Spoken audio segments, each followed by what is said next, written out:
stay at home on 9 to 5, raising your babies with joy and pride. A real ass mom, you're a real ass mom, taking care of business.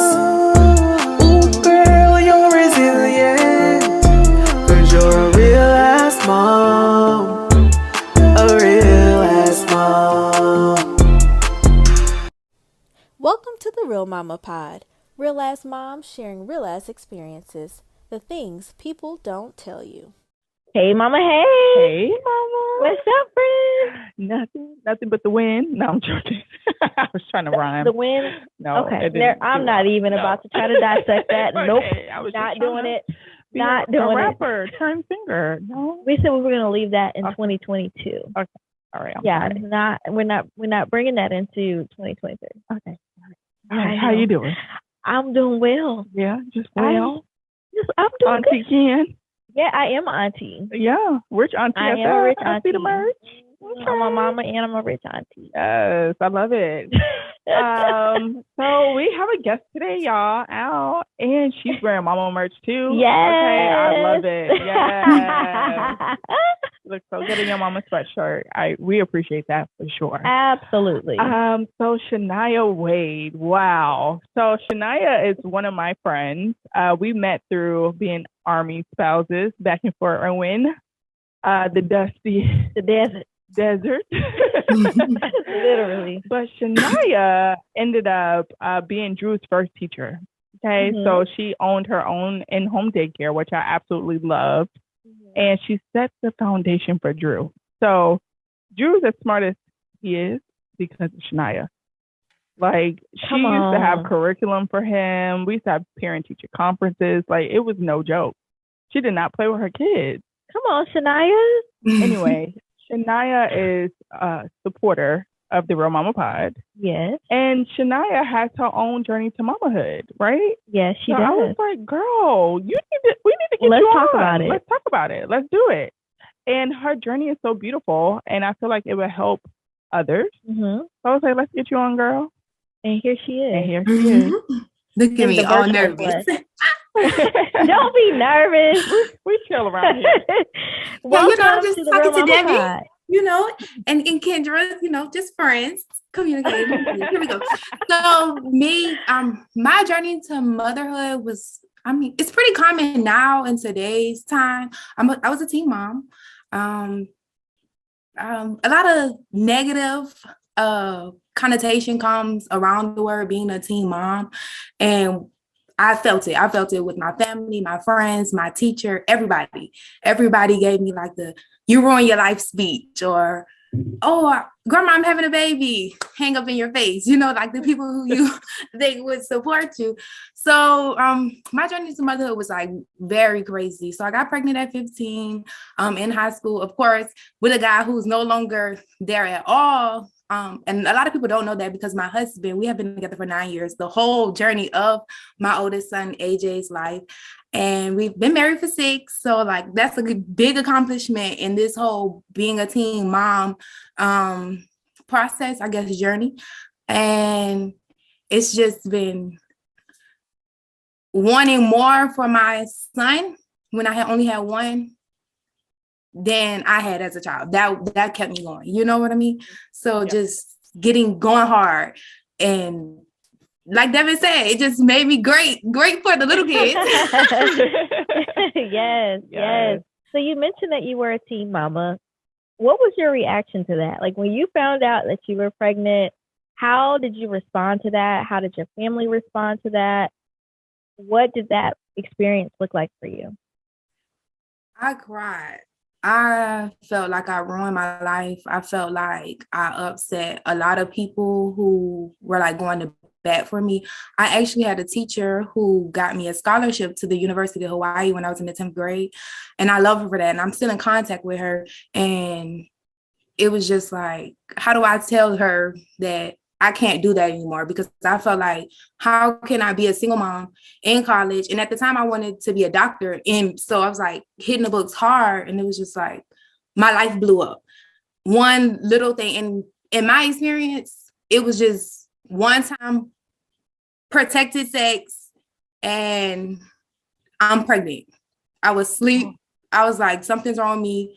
I'm pregnant. It was like on the spot. So when I found out, I cried. My mom took me to this teen center, and as soon as I peed on the stick, and they were like giving you options, and I just was like crying. Got in the car crying. I didn't say anything to anybody.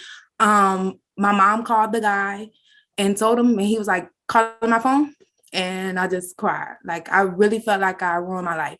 And then after I went to the doctor, because that was just like the confirmation on the stick, after I went to the doctor and heard the heartbeat, it's joy. You know how you felt when you first heard your baby heart? It was just pure joy. No one could tell me anything. Like, I was just set in stone that I'm gonna be the best mom that I can be. And I thought that I was gonna go to college to be a doctor still.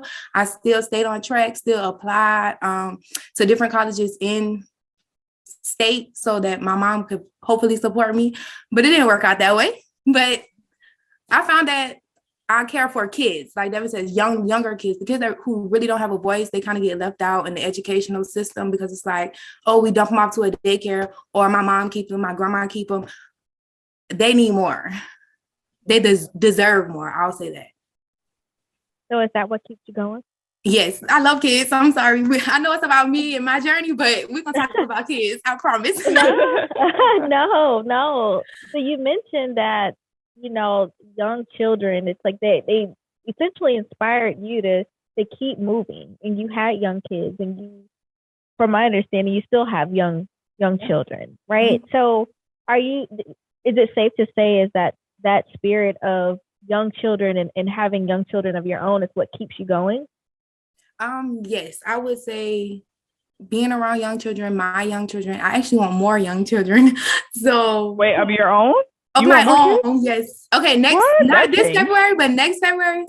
Woo, we're working. Okay. So I would say it's safe to say that that's my happy place. And it's a gift. A lot of people can't tolerate their own kids. It's hard, As moms, you get overwhelmed. It's like a zoo.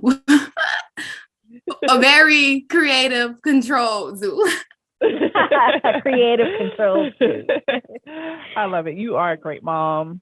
You really are. And so advice, like what advice do you have for teen moms or a mom who is a teen who may be expecting, like, what advice do you have for her? She may be scared. She may feel alone. She may feel isolated. Like, touch on each of those things. What would you say to her? My biggest advice would be process it. Like, I didn't process it. I just went immediately to, I ruined my life. I let people down. I didn't think about anything good coming out of it until I told you I went to that doctor and heard the heartbeat. I don't think it should be such a burden on you because yes, your life is going to change, but I feel like it's going to change for the best with kids. And if you make the decision not to have the baby, there's other options, So I just say process it. And in my situation, I didn't feel like I had a partner, like I said, to discuss with it. But if you have a partner, discuss with it.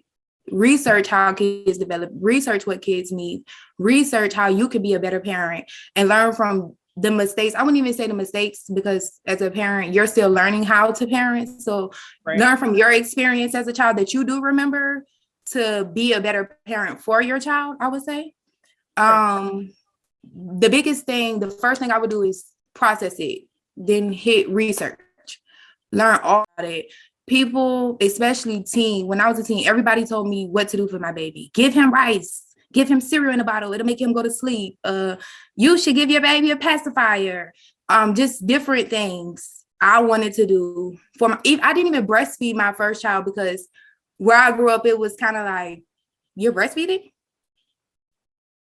And I see the difference in between the benefits of breastfeeding and not between the two kids, 3 kids now. But so I would say research, figure out how you want to parent, and you can take advice from people, but just because they did it that way and it worked for them, it might not work for you. So figure out what's going to work for you. And if it's a partner, figure out how you want to parent, how you want to discipline, how you going to feed. What are you going to feed your child? Are you going to feed processed food? Are you going to do formula? Are you going to do breast milk?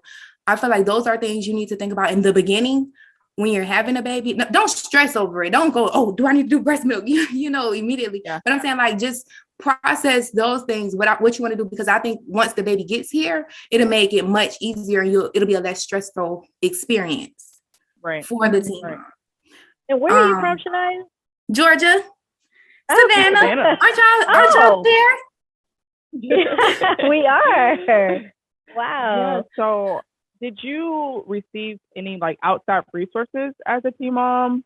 Like, how did you navigate that? Did your school do anything for you? What did school life look like for you? Like, walk us through that. The day you remember? I remember everything. Like, this is my life. Like, I always wanted to tell my story because this is great. I'm glad you guys gave me the platform today to do this. It was the summertime. Right before I had AJ, the first week of school of my senior year. So I got pregnant at 15. I had him actually at 16. So it was the first week of my senior year. Since I was pregnant my junior year, I had a really great relationship with a teacher who I told you, my 10th grade English teacher, Miss Stewart, who's going to probably watch this. Shout out to you. Yeah, hey. So then she like pushed me, like, you can't give up, like, you have to take the SAT, you have to still go to college, figure out what you want to do for you. And then I also had a math teacher who was like, are you just going to sleep in class, or are you going to actually learn for the baby? I had teachers at the school as far as my mindset of don't give up, Shinia. As far as family, I would say my mom watched my child for me to go to school, but my senior year, I was fortunate enough to only have to go to school for 2 classes. So I was only going for maybe about 2 hours, my mom and my grandma. After that, it was completely on me. And then I also had to work. I had a job. So right after school, I had AJ for about 4 hours, got off of work, got out of school, got AJ, went straight to work, got off at 11. So I had no time with him. I would say my parents, the neighborhood, my brothers raised him. And that's what made me say something isn't right. Like, my child needs love. So when I had the second child, I got into the daycare. So I would say lean on your family, but don't use them to raise your child. But I do understand you have to do what you have to do to go to high school, complete school, or even finish and complete college. Daycare is so expensive. Lean on government resources. That's what I had to do. I had to declare myself as an adult. I had to figure out about food stamps. I had to figure out about government Medicaid and WIC. WIC was also a big thing because, like I said, I did not breastfeed. And I was missing school to go to these appointments, but I had to do what I needed to do because as far as the dad, I had no support. And then as soon as I graduated, my husband came, and I felt like single mom was over. First day, like, seriously, first day, and just having a partner for support. I'm not saying if it doesn't work out, go find somebody, because that's not what I did. But if you do have a partner, lean on your partner for support, because as a mom, not as a teen mom, you guys aren't teen moms. You wanted to do every single thing for your child. Lean on those people who are willing to help. But just remember, at the end of the day, you're the parent, you make the decisions. And that's the hardest thing, I would say, because everybody feel like because you're so young, you don't know what you're doing. Right. So your oldest son's father, was he a teen dad too? Was he older? Was he in high school as well? Or? He was also in high school, which was weird because you would think I would be the one who dropped out and raised the child. He dropped out and we have no idea. So wow. Daniel is his dad. Yeah. Shout out to Daniel. First of all, let me tell you about Daniel. Okay. I know we're him. talking about Shinia, but I absolutely love Daniel. First of all, I knew Shinia for almost 2 years and didn't know her oldest son wasn't Daniel's biological child. So honestly, to me, they look alike. So I was just like, and he looks like Shinia as well. So she was like, no, like, he has a different dad. And I was like, what? Really? Are you playing? Because she likes to joke around a lot and tell jokes and stuff. So I'm like, stop playing. She's like, no, seriously. So when I say, and they're young, we got them by like 10 years, right? So they were young, but the way he handles his family and their family dynamic and how he's a leader for their family and allows Shinia to do whatever it is that she wants to do and the way he supports her, man, you don't really see that in this younger generation. So I just wanted to take time out to really give him his praise because y'all have 2 other children outside of your oldest, and you wouldn't be able to tell him that wasn't his biological child. So shout out to Daniel because we even mentioned it. Yes, shout out Daniel. I know he's gonna listen because everything Shinia does, he's like her biggest supporter, number one fan. Like I just love to see love like that, especially so young. And they basically start off as babies and like seeing their life like flourish, like home ownership, starting businesses, driving nice cars. Like I'm like, wow, y'all have a story to tell for your generation. Seriously, like it's something to look up to. So kudos to the Wades. Yay! So Shinia, as a teen mama, what were some of your biggest challenges? Childcare. It was childcare. I would say I'm the life of the party, but I'm not the party. So if I do go, I'll have a great time. I'll have a great time, but I wasn't the teenager who wanted to be at every event, who wanted to be at every basketball game. So if I did go, I'll buy my baby. It's like, hey, it's a package deal. So I feel like if I wanted childcare for work, childcare to study, childcare to go to college, because Daniel went to college in Macon, which is 2 hours away, you guys know, from Savannah. So it was like Monday through Friday, oh my gosh. The weekends, he was like, okay, now I got AJ, you do all your homework, because he used to come home every weekend. And it was just like, you can't really depend on your family members just because you have something going on, because they also have a life too. And I also lost my dad the year that I got pregnant. He died in December. So I guess the year after. So I didn't have guidance. No one was there for me, and it's not an excuse, but I was at a very low point in my life when I did get pregnant, when I did get back with, when I did get with Daniel and start my journey. So I didn't feel like I could trust anyone because losing my dad, no one was there for me. So it was kind of hard. So I feel like that's why it's important to lean on the people who are actually there for you, but don't overuse them because they also have a life too. Right. That was good. That was really good. Well, you are a phenomenal mom and your kids are very blessed to have you. And I know probably when you were 15, 16 going through this, you probably can't even imagine your life looking like this. But I'm glad you stayed consistent and you stuck true to yourself and that you just obtained all your goals. You're college educated, you're an entrepreneur, so I bet 15-year-old you is so proud of you and how far you have come, because statistically, you're not supposed to make it. You're supposed to have 10 kids, 10 baby daddy, so I'm trying to have 10 kids though. No, you can have all. You can have 10 kids if you want to, but on government assistance for a lifetime, things like that. Yes, you use it to your benefit to help you, and I think that's why government assistance is there. I've been on unemployment before, you know what I mean?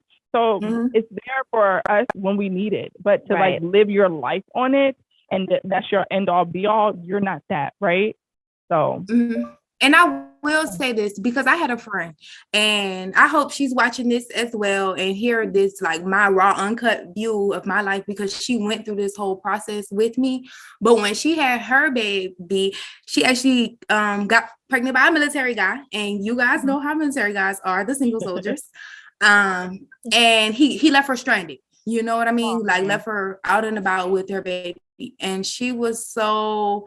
Her pride was so high because she came from a great family. And like I said, when you get pregnant as a teenager, they kind of do look at you like it's a disappointment. That all will pass. Remember, everybody who's looking down on you now, that all will pass. Like, no one is expecting that. Well, nowadays they should, but I'm not expecting it from my daughter. I would say that. You know what I mean? Right. But I wouldn't tell her you ruined your life, because they do that. So be prepared for that. But remember, it will pass.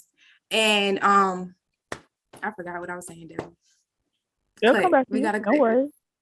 It's okay. No, you're doing fine. Okay. So your oldest son, my boo, he was recently diagnosed with ADHD, and I want you to kind of tell our listeners how you navigated through that, because I think you've handled that so gracefully. We've had several conversations of like what questions to ask, but as a parent, recognizing the symptoms, like how did you navigate through that? How did you advocate for him? How did you make sure he received the help he needed? My background is in special education. And so when I started learning about just the different disabilities or just the different anything that can happen with a kid in the school system, I'll say that I was noticing like, hey, this is happening to my child. But I was in complete denial. I will say that from even when I had my daycare, like Devin said, I was Drew's first teacher. AJ would not sit down and do anything when I wanted him to, but he would do it on his own time. So I felt like it was okay because I was so focused on everybody else's kid that, okay. And so all the signs were there, but I was in denial. Most parents are in denial when it comes to anything with their children. I would say like learning disabilities, especially me being so young, which is another good reason that we're talking about this topic. You don't know. You have no idea what you're looking for if you don't do any research. So I cried as soon as the teacher called me and was like, maybe you should get him tested or evaluated. And the first person I called was Devin.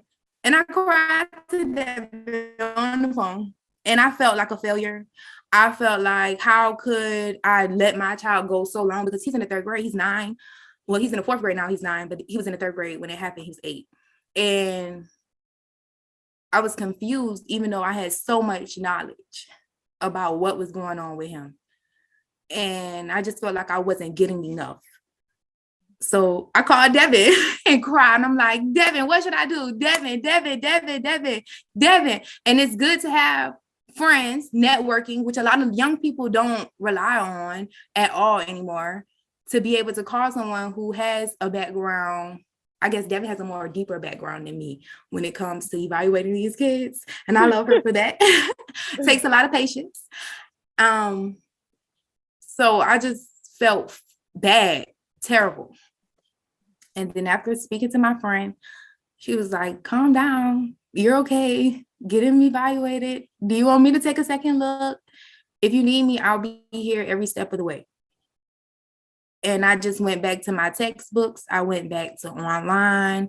I went back to the school to see how can I help him. The school did not help, as Devin knows. It was a terrible process for me. But I did find out, and this is my advice for parents out there, the public education, because he was going to a charter school, has better resources.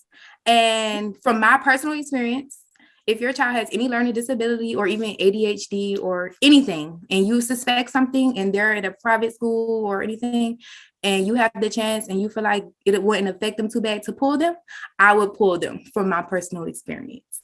Just, you have to be on the teachers. You have to call the counselor. You have to call the school. You have to call the school district.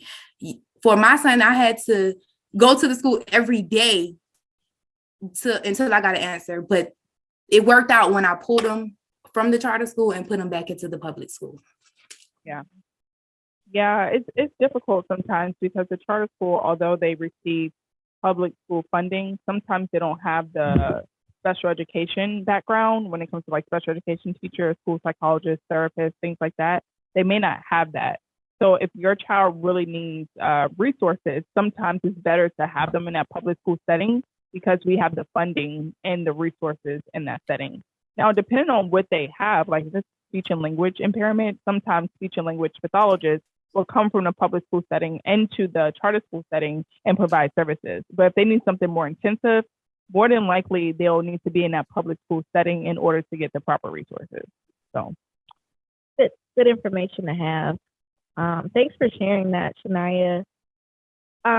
So we've talked about your journey to mamahood. You shared your experience with being a mama, finding your soulmate, and just living this beautiful life now. Hey, Daniel. So I have a 2-part question. 1, what is your biggest accomplishment? And 2, what's next for you? Friend, yes. it is time to pay some bills. Yes, because the bills got to get paid. The bills got to get paid. They just have to get paid, all the bills. So what that means, y'all, we got a sponsor. Hey, sponsor. Can y'all see? We have on our B. Ashley Sports shirts. Yes. Some of the most comfortable shirts we've worn, like athletic wear. Yeah, athletic wear. And she has all the fly sportswear, like for mamas, for ladies, rich aunties, whoever. Yeah. So definitely recommend you all popping into B. Ashley Sportswear's And store. I don't know if you all remember, so one of our episodes we talked to a working out mama, and B. Ashley came highly recommended. She did. So, and this mama works out. Bianca is hardcore. I mean, I don't know if you all remember from her episode. Yes, and when we did our workout workouts. challenge. I mean, she worked out hard in B. Ashley and sportswear, and Here we are. we got a Rocking. sponsor. So, if you're looking for new athletic wear, Yes, fun, black owned. black owned. We're trying to do yes. black owned businesses Yes, for indeed. the month of February. Yes, indeed. and this falls in that category. It does. And like we said, it's super comfortable. So go and get your B. Ashley Sportswear. Yes, tell her we sent you. Bye. Bye. My biggest accomplishment is my family. Shout out to the Wades.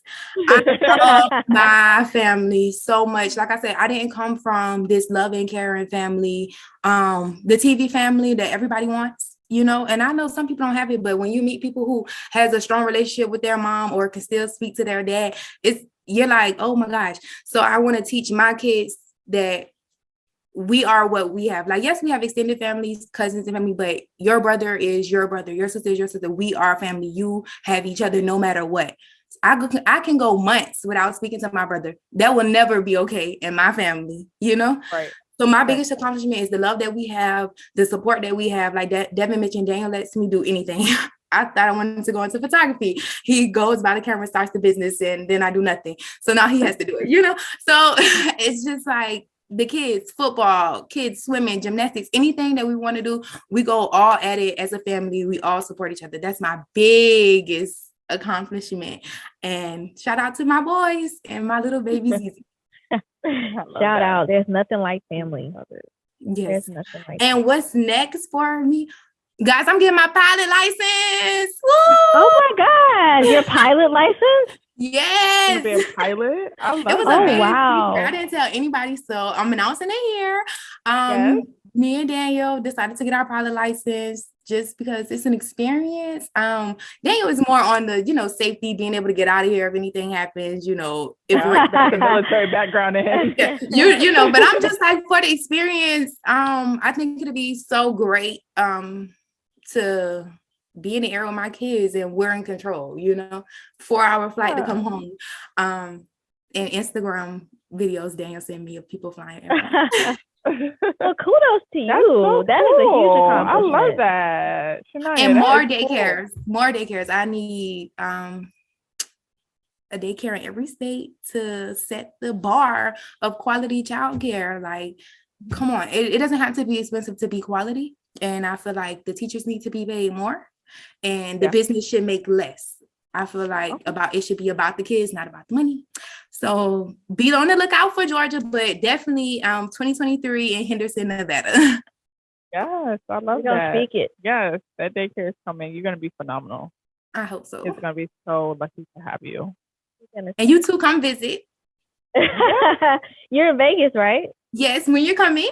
When are you coming? You know what? I don't know. Y'all have a trip coming up, and we have a trip coming up, which we talked about already, Yeah, we did. Shinia. So we'll We definitely were see you. supposed to be. So, We were supposed to go to Vegas last year and see Adele for her residency, and she had to end up rescheduling the entire tour or residency for this year, 2023, and we ended up selling our tickets because it just didn't work out with where life is now, and we got those tickets were expensive, so.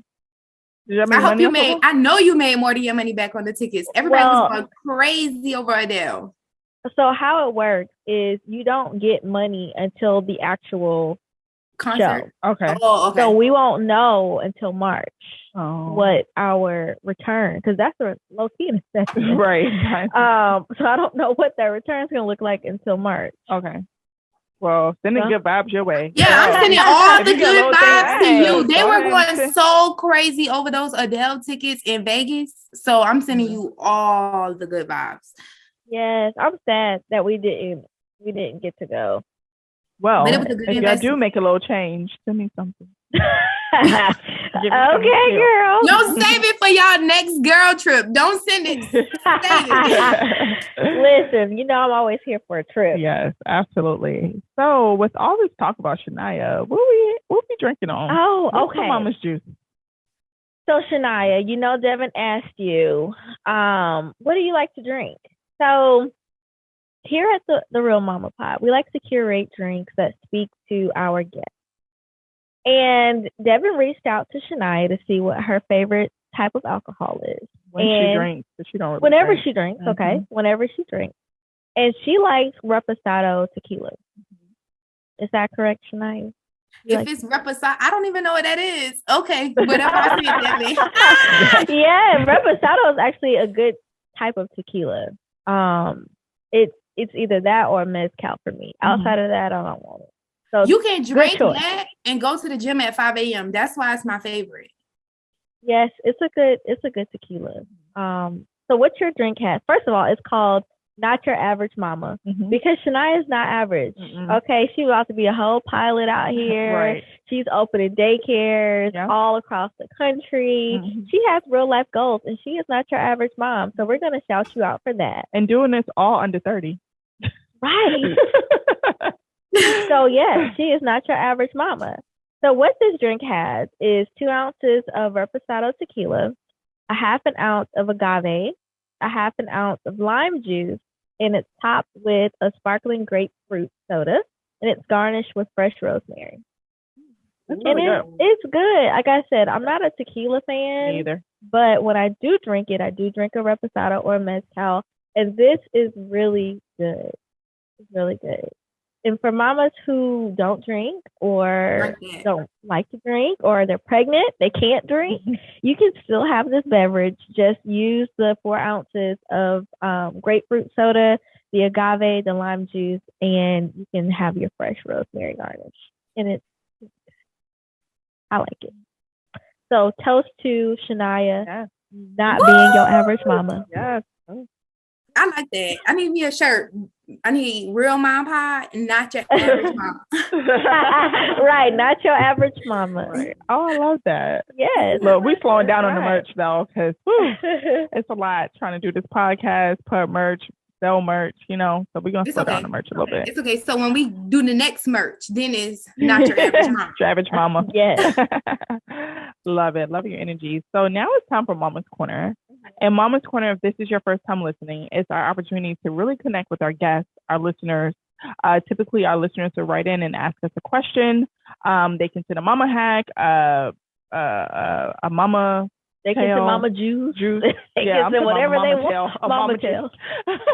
Mama tail. Stories, whatever. Yeah. Whatever you would like to see and hear, this is your opportunity to connect with us. So I don't really have a question for Mama's Corner, so I figured this could be good to reflect and kind of talk a little bit more with Shinia, since she was a teen mom and is really successful now in her 20s. So really, what got you here? This moment right now and your success with you having multiple businesses, you said you wanted to be a photographer. I mean, you're not really a photographer anymore, but like just having that access to do and be whatever it is you want to be. What are like 3 key things that you do consistently to make sure like you're successful and you're able to accomplish your goals? I would say number 1 is work on my family. If my family is good, we all can support each other, especially my husband. We're on the same page. We're going to go take off. Like if you have that support and behind you, you can do anything. The second thing I would say is learn more, research, becoming financial literate.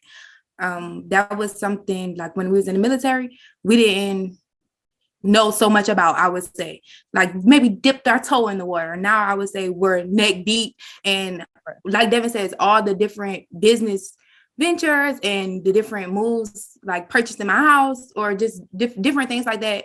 With the knowledge that I know now, I would have made different, took different steps, went a different way. I'm very grateful for all my experiences. So I thank God every day for those, you know, and stay focused. It's so easy to get on social media, go outside. I live in Las Vegas. Go outside, see all these nice cars, nice bags, nice shoes. And Devin can tell you, I got off track really bad, not so long ago. But stay focused on your goal. Like, don't let the outside world make you think, oh, I need to go get my hair done. Oh, I need these nice shoes. Oh, I do have a problem with dressing my kids in polo, but oh, my kids need to be in polo every day. You know what I mean? Like, just staying focused, learning more, research. You can always learn something from anybody. Even, I mean, when I say learning, networking, like people are your friend. The world today, like you don't even say hey to your neighbor. People are your friend. And your family, your support system. Have a strong support system. And I had to learn that it's not always about Shinia and what Shinia want to do. Let's go down Daniel's business ventures as well. I love that. I do love that. And this is kind of off topic, but kind of on topic, because we kind of talked about you and Daniel's love, right? Like, how did y'all find each other? And like, what advice would you give to like single moms that are single right now, but aspiring to be teen moms, aspiring to be a wife one day? Like, you know, give us some tea on that. Because I'm sure people want to know.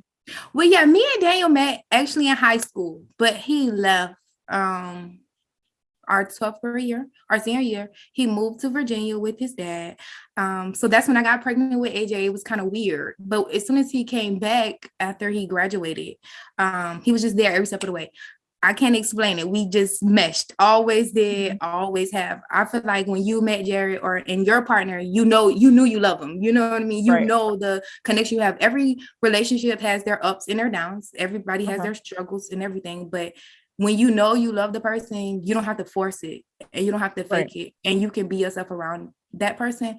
I would say as a mom with kids, a single mom with kids, you'll know if the person is for you because of how they treat your child or children. Daniel stepped right in, and I woke up one time, we actually spent the night together, and I woke up and my baby was gone. AJ was gone. And I was like going downstairs and I was like, where's AJ? And he was like, oh, you were sleeping. So I took him, he done made him bacon and eggs and pancakes, and they were doing that whole thing. And at this time we were still dating, not even like making it official of we're going to be together. And so I was like, you'll know when that person wants you and your children, not just you. And be careful with who you bring around your children. Like, give it time. You don't have to just rush into it. Right.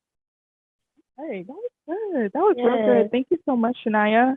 Friend, how can they find us on the social? Well, first I want to ask Shinia. Oh, yeah. Shinia, how can we find you on social media? Oh, what's my social media?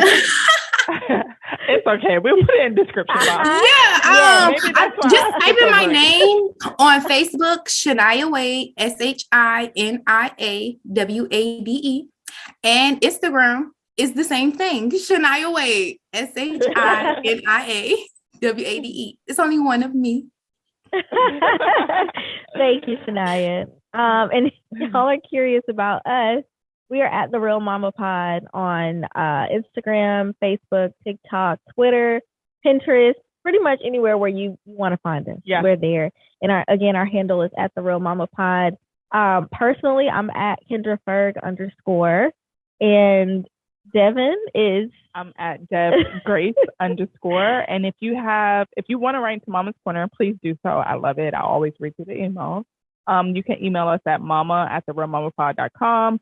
If you want to get some mama merch, Mama Pod shirt, Mama sweatshirt, Rich Auntie. Hey, we all over the place. Yes. You can do so by visiting our website, therealmamapod.com. And don't forget to rate, write, review, stream, share, all that. Our episodes. It means the world to us. And we love growing with you all. And if you're new here, I hope you like it. Welcome. Welcome. Welcome. Until next time. mamas. Bye. Bye. Bye. Thank Bye, you. Shinia.